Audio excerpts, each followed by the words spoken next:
What's up, everybody? This is Dr. Steve Schilens. I want to welcome you back to another episode of Dental Practice Freedom Radio. And guess what? I'm in a car again. I am traveling to the East Coast. Well, I'm on the East Coast. I'm traveling up to Philly. We'll be in Baltimore this weekend, actually. So, figured, you know what? There's an idea that keeps popping in my mind over and over and over again, and I wanted to do a podcast episode on this because this has nothing to do with dentistry, but everything to do with dentistry. And it's this idea of gratitude, right? So gratitude is a buzzword in the social media space today. Everybody's grateful, practice gratitude. And I always laugh at this because I think it's so awesome that people are posting motivational quotes and inspirational quotes and how to be grateful for what it is you have. But I will tell you that I often feel like it's the same feeling that I had when I went to church as a child in the Catholic Church. And nothing against Catholicism, nothing against any religion, but this is what I found. This was typically what happened when I went to church at a very early age. You guys can correct me if I'm wrong, but you'd have a priest would give a sermon. And it was about sacrifice and giving and being charitable and all these things. And you would have everybody there, and everybody would be nodding their head in agreement. And they'd pass out the collection basket, and everybody would donate, and they'd tithe. They'd give, 5, 10, whatever percent of their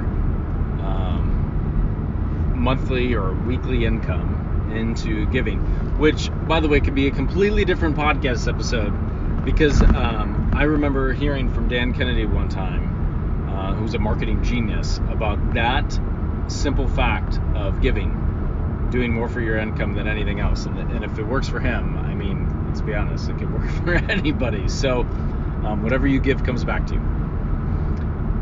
That's not the point of the story. The point of the story was, what I would find is people would do that. And then, like in church, they'd have those get-togethers after the sermon. So, after the service was over, people would come down, they'd have coffee and donuts.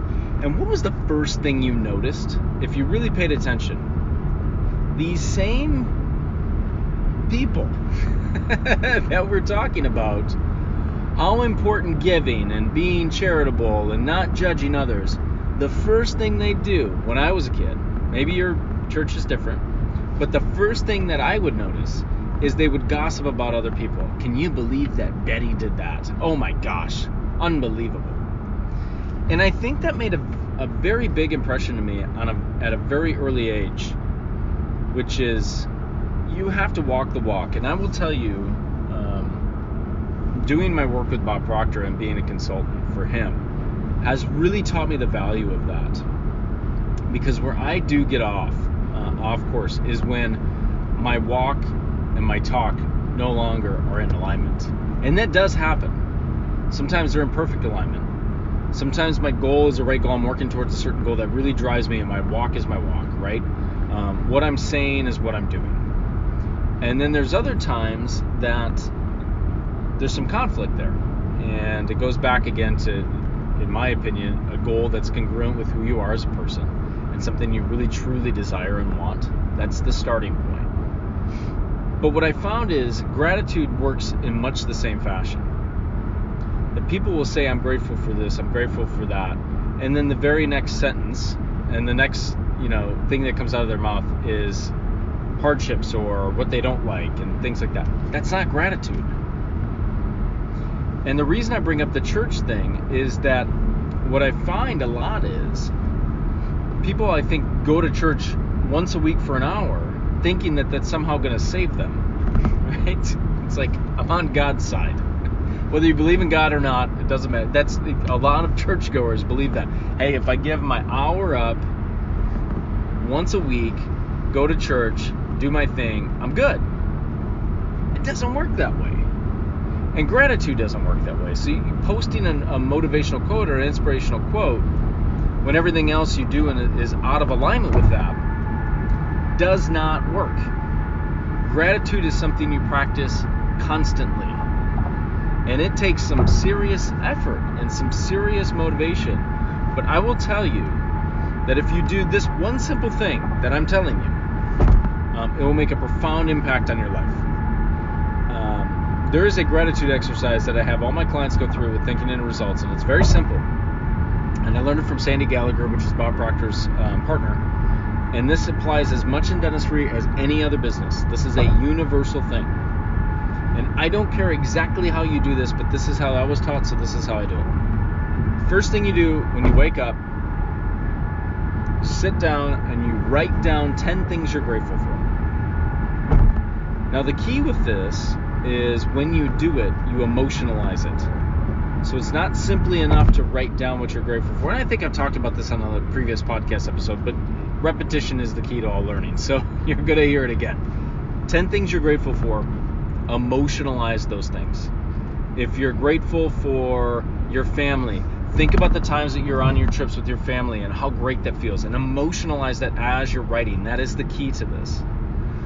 In those 10 things you're grateful for, you also want to put down some future-focused things that may have not already happened. This is showing gratitude in advance of the thing. Because if you show gratitude in advance of the thing, think about this.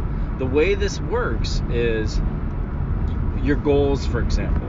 If you're emotionalizing your goals already being achieved, and you do this over and over and over and over and over again, there's some science behind it. Your subconscious does not know what's real or imagined. So if you do that over and over and over and emotionalize the feeling of this thing already fulfilled, your subconscious will begin to work towards that fulfillment, even if your conscious mind has no idea that that's happening. And there's some science behind this, and I encourage you guys, if you're interested in this, is go study everything that Dr. Joe Dispenza writes about this process.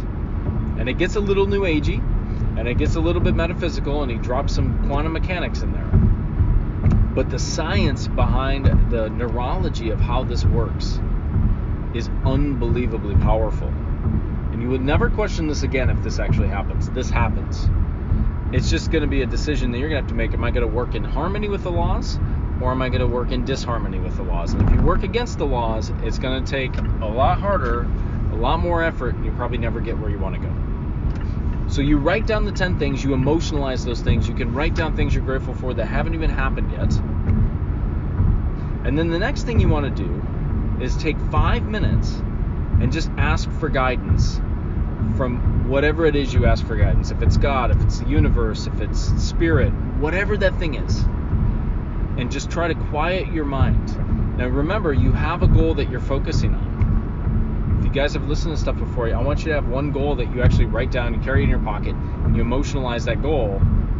And then you say, give me guidance towards this thing that I'm working for, or this impact that I want to have. And then just try to quiet your mind. Okay. Now the third thing is something that's probably very difficult for most people, but it's to send love to 3 things or 3 people who have wronged you in the past. And this can be very powerful. So what you have to do is understand that when you are wronged by somebody, there's anger and aggression and resentment and maybe some depression or whatever those feelings are. Those feelings are not going to get you towards the goal that you have set. They just won't. So what you have to do is learn to be able to quickly turn those emotions of anger, fear, resentment into the polar opposite. By sending love to people who have wronged you, it's a practice of switching emotional states. And it is not easy when you start. But if you keep doing it over and over and over and over and over again, you're going to find that your repeated pattern of behavior is one of love and not anger and resentment. Dr. Joe Dispenza, as I talked about, Breaking the Habit of Being Yourself is a phenomenal book. You have to read it. Breaking the Habit of Being Yourself. He talks about this. These different emotional states become patterns. These patterns get so ingrained that they're almost impossible to change. But you can change them. It's just incredibly difficult as we get older and we get older and we get older. But here's the thing. Repeating this process, this simple gratitude exercise, day in and day out, will have more of a profound impact on your practice growth than anything else. And I want you to do this little simple exercise as well. Now this is weird, and some people, if you're a dentist, you're listening to this, you might go, oh, I'm not touching this. This is disgusting. But this is a simple exercise that I do to put me into more gratitude. And I encourage you to find something similar or do the same thing. Now, I always laugh because, I look at money on the ground, for example. And I have a very different take on this than I used to. I used to look and be like, why would I pick up a penny on the ground? That's disgusting, right? I don't know where that's been. You don't know where any of the cash that you have on hand has been. It's a joke. You have no idea where that dollar bill is. But if you see a penny on the ground, if you see a nickel on the ground, if you see a dime on the ground, I want you to do this one simple thing, if you don't mind picking this up. When you pick up that penny, that nickel, that dime, the dollar, wherever, it's not the monetary amount. It's when you pick that up, thank the universe and be grateful for the money that just came into your life. It doesn't matter if it's a penny. It's that gratitude that I'm talking about. This is gratitude. It's not sometimes we're grateful when we get a large amount of money in. It's being grateful all the time, even if it's a penny. Express gratitude, because I'm telling you, gratitude is not something you have or don't have. It's something that you practice day in and day out. Gratitude is not, I was just born with gratitude. I wasn't born with gratitude. It's something you practice. And just like any practice, the more you practice, the stronger the habit becomes. So the simple act of looking for money on the ground and being grateful when it comes into your life, even if you go and give it away and spend it, it doesn't matter. It's that feeling of being grateful for what the universe has given you. And I will tell you, two things will happen. You'll actually become more aware, and you will find more money on the ground. It's interesting. I see a lot of money on the ground. Now, it's not going to change my life from the amount of money that I find on the ground. But what will change my life is practicing that gratitude exercise on a daily basis. Practicing when you're grateful for money. Thank you so much for this coming into my life. You'll find that the things that come into your life, you'll be grateful for. You'll have that same pattern. That's the key. You're practicing on things that are tangible. When you see the money, you're grateful. Thank you so much for this. So that's the first thing that happens. You'll actually be more aware of money around you. And the second thing is you'll find other games that you'll play where you can begin to express gratitude. And people around you will notice this. People around you will start to go, well, you're happier. Something's changed. Does something really good happen in your life? It's because you're practicing the simple act of gratitude. I challenge you to do this on a daily basis. I challenge you to take this into your practice. This is one of the more difficult things that I'm teaching you to do. It's simple, it's not easy. But that's where the power lies. It's simple, but it's not easy. If you start to do this even in your practice, be grateful for the things that come into your practice. Be grateful for the opportunities you have. And practice with little things. Bob Proctor always talks about developing the will. And the will, it's concentration. It's hard to do in today's day and age because everything is distracting us. He said some simple things you can do is you can stare at a candle.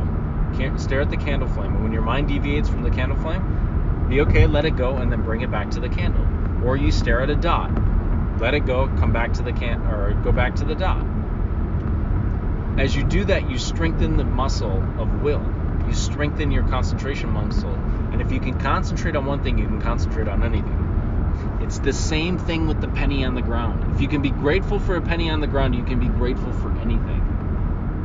And understand that the more you practice this muscle, the stronger it'll become. The more your practice will transform from these simple things. This has nothing to do with practice management. This has nothing to do with coaches. It has everything to do with your emotional state and your mindset. And I'm telling you that the emotional state and mindset that you have on a daily basis will influence your success more than anything else. So I hope you got value out of this. As always, I would love a rating, love a review.